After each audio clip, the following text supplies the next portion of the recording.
Shri K Sarankumar, വിവാദ വ്യവസായം നടത്താൻ തീരുമാനിച്ചിരിക്കുന്നു പ്രതിപക്ഷം. വിവാദങ്ങളിൽ അഭിരമിക്കുന്നവർ എന്നാണ് കഴിഞ്ഞ 10 വർഷവും കോൺഗ്രസിനെതിരെ CPM ഉയർത്തിയ വിമർശനം. അത് ആദ്യ ദിവസം തന്നെ തിരിച്ചു കേൾക്കാൻ പാകത്തിലുള്ള ഉത്തരവാദിത്തരഹിതമായ ആരോപണങ്ങളാണോ CPM ഉന്നയിച്ചത്, മുൻ മന്ത്രിമാർ ഉന്നയിച്ചത്?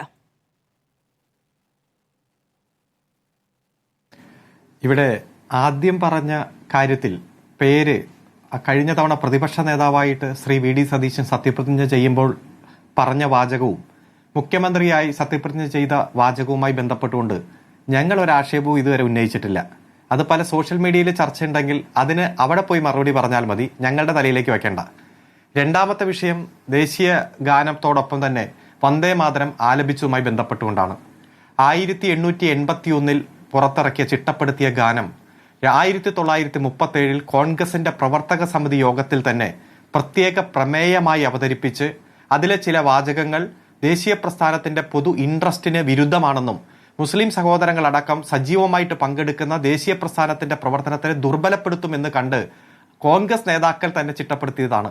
ആ യോഗത്തിൽ മഹാത്മാഗാന്ധി ഉണ്ട്, ജവഹർലാൽ നെഹ്റു ഉണ്ട്, സർദാർ വല്ലഭായ് പട്ടേൽ ഉണ്ട്, ആദ്യ പ്രസിഡന്റായിട്ട് മാറിയ രാജേന്ദ്ര പ്രസാദ് ഉണ്ട്, അവരെല്ലാം ഉണ്ട്.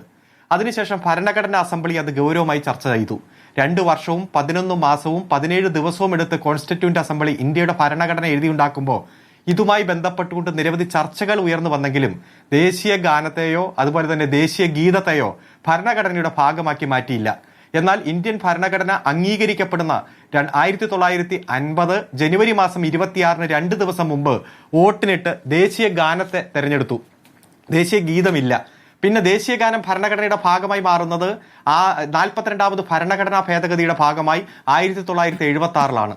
അത് 51A ആർട്ടിക്കിൾ പ്രകാരം ഭരണഘടനയെ ബഹുമാനിക്കേണ്ട, ദേശീയ ഗാനത്തെ ആദരിക്കേണ്ട, നാഷണൽ ആന്തത്തെ ആദരിക്കുന്നതുമായി ബന്ധപ്പെട്ടുകൊണ്ടുള്ള കാര്യം മാത്രമാണ്. ദേശീയ ഗീതം അതിലില്ല.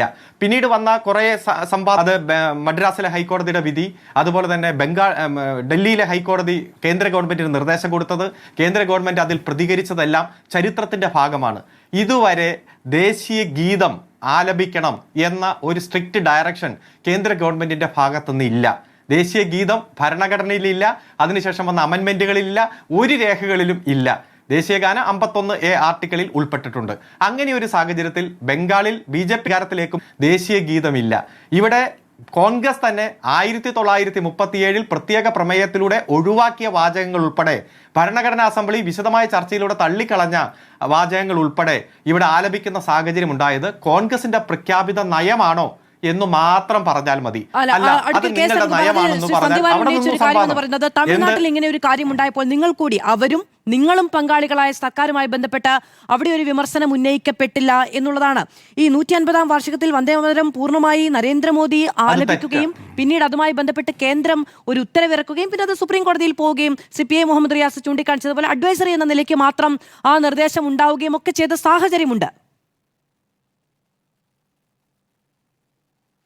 ആദ്യം ബഹുമാനപ്പെട്ട കോൺഗ്രസ് പ്രതിനിധി പറഞ്ഞത് നുണയാണ്, പച്ചക്കള്ളമാണ് എന്ന് ഞാൻ പറയട്ടെ. ഞാൻ അതുമായി ബന്ധപ്പെട്ടുള്ള തമിഴ്നാട്ടിലെ CPMന്റെ പ്രസ്താവന ഞാൻ താങ്കൾക്ക് അയച്ചു തരാം. തമിഴ്നാട്ടിലും കൃത്യമായിട്ടുള്ള പ്രതിഷേധം CPM രേഖപ്പെടുത്തിയിരുന്നു, ഇടതുപക്ഷം രേഖപ്പെടുത്തിയിരുന്നു. കേരളത്തിലും CPMും CPIയും അടക്കം ഇടതുപക്ഷം വളരെ കൃത്യമായി ഞങ്ങളുടെ ഡിസന്റ് രേഖപ്പെടുത്തിയിട്ടുണ്ട്. ഇത് ഭരണഘടനാ വിരുദ്ധമാണ്.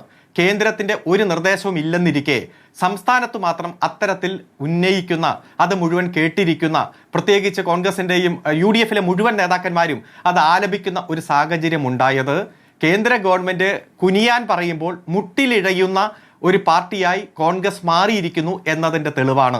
ഇതുമായി ബന്ധപ്പെട്ടുകൊണ്ട് ഏതു വാദം ബഹുമാനപ്പെട്ട കോൺഗ്രസ് പ്രതിനിധി ഉയർത്തിയാലും അതിന്റെ ചരിത്ര വസ്തുതകളും ഭരണഘടനാ അസംബ്ലിയിലെ ചർച്ചകളും കോൺഗ്രസ് നേതാക്കന്മാരുടെ അതാത് സമയത്തുള്ള ഇടപെടലും വച്ചുകൊണ്ട് തന്നെ അതിനെ എതിർക്കാൻ ഞാൻ തയ്യാറാണ് എന്നതാണ് ഈ അവസരത്തിൽ പറയാനുള്ളത്. അദ്ദേഹം ഇപ്പോൾ പറഞ്ഞത് തമിഴ്നാട്ടിലെ സാഹചര്യം പച്ചക്കള്ളമാണ്. അതുമായി ബന്ധപ്പെട്ടുള്ള പ്രസ്താവനയും ഞാൻ താങ്കൾക്ക് അയച്ചു തരാം.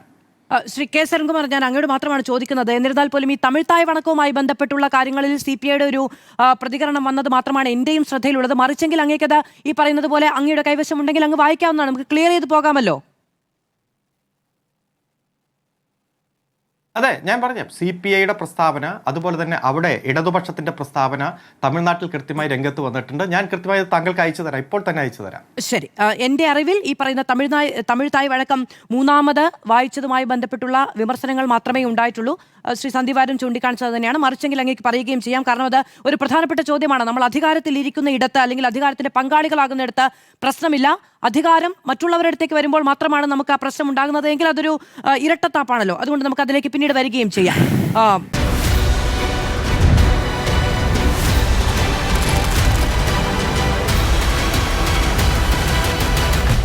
Debate with Madhu Saji.